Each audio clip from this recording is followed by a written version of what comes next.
Assalamualaikum warahmatullahi wabarakatuh.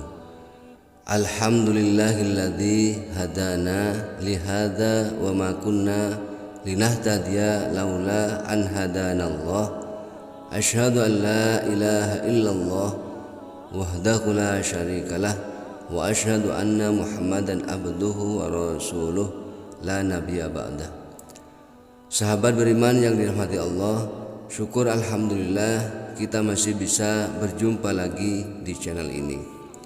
Besar harapan dan doa saya, semoga sahabat semua selalu diberikan kesehatan, dimurahkan rezekinya dan dipanjangkan umurnya. Amin, Allahumma amin. Terdapat beberapa surat yang kerap dibaca oleh Rasulullah Sallallahu Alaihi Wasallam selama sholat subuh.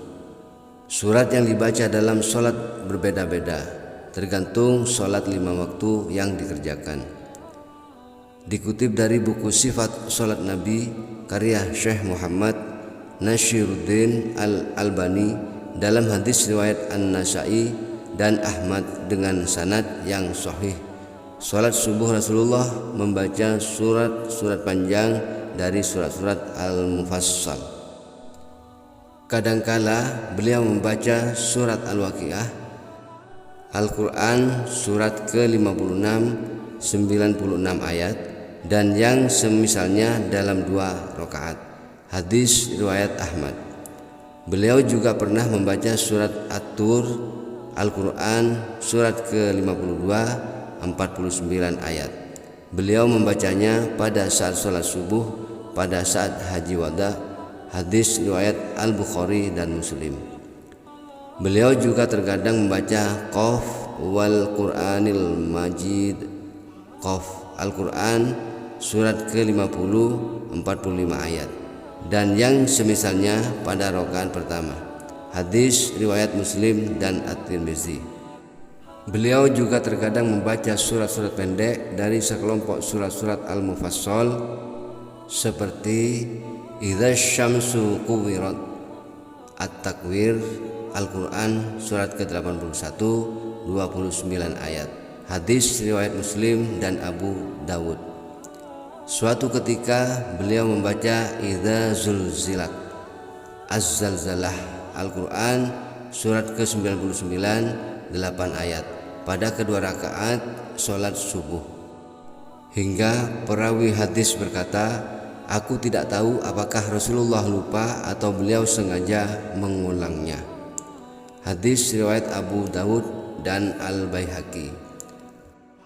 Suatu ketika kala bersafar beliau membaca Qul a'udzu birabbil falaq, Al-Falaq, Al-Quran surat ke-113 5 ayat dan Qul a'udzu birabbin nas, An-Nas, Al-Quran surat ke-114 6 ayat. Hadis riwayat Abu Dawud. Rasulullah bersabda kepada Uqbah bin Abi Amir radhiyallahu anhu, bacalah al-mu'awwidzatain, Al-Falaq dan An-Nas dalam sholatmu, karena tidak ada permintaan perlindungan dari seseorang yang meminta perlindungan yang menandingi kedua surat ini. Hadis riwayat Abu Dawud dan Ahmad. Terkadang beliau membaca lebih lama dari itu. Beliau membaca 60 ayat atau lebih. Hadis riwayat Al-Bukhari dan Muslim. Sebagian perawi hadis ini berkata, aku tidak tahu apakah beliau membaca seperti itu dalam salah satu rakaat atau kedua-duanya. Beliau juga pernah membaca surat Ar-Rum, Al-Quran surat ke-30 60 ayat. Hadis riwayat An-Nasai, Ahmad dan terkadang surat Yasin, Al-Quran surat ke-36 83 ayat. Hadis riwayat Ahmad. Suatu ketika Rasulullah mengerjakan sholat subuh di Mekah, kemudian beliau memulainya dengan membaca surat Al-Mu'minun, Al-Quran surat ke-23 118 ayat, hingga ketika sampai pada kisah Nabi Musa dan Harun atau kisah Nabi Isa. Keraguan dari sebagian perawi, beliau batuk, kemudian beliau langsung ruku. Hadis riwayat Al-Bukhari. Beliau terkadang mengimami dengan membaca surat As-Saffat, Al-Quran surat ke-77 182 ayat.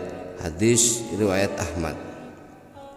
Ketika sholat subuh pada hari Jumat, beliau membaca Alif Lam Mim Tanzil, As-Sajdah, Al-Quran surat ke-32 30 ayat pada rakaat pertama. Sedangkan pada rakaat kedua beliau membaca Hal Ata 'alal Insan, Al-Insan, Al-Quran surat ke-76 31 ayat. Hadis riwayat Bukhari dan Muslim. Beliau memperpanjang bacaan pada rakaat pertama dan memperpendek bacaan pada rakaat kedua. Hadis riwayat Bukhari dan Muslim. Demikian yang dapat saya sampaikan pada kesempatan kali ini. Lebih dan kurangnya mohon maaf yang sebesar-besarnya. Yang benar datangnya atas bimbingan Allah Subhanahu wa taala yang Maha Benar, dan yang salah, khilaf ataupun keliru itu dari saya pribadi sebagai manusia biasa yang tidak pernah terlepas dari salah, khilaf dan dosa. Akhirul kalam, wassalamualaikum warahmatullahi wabarakatuh.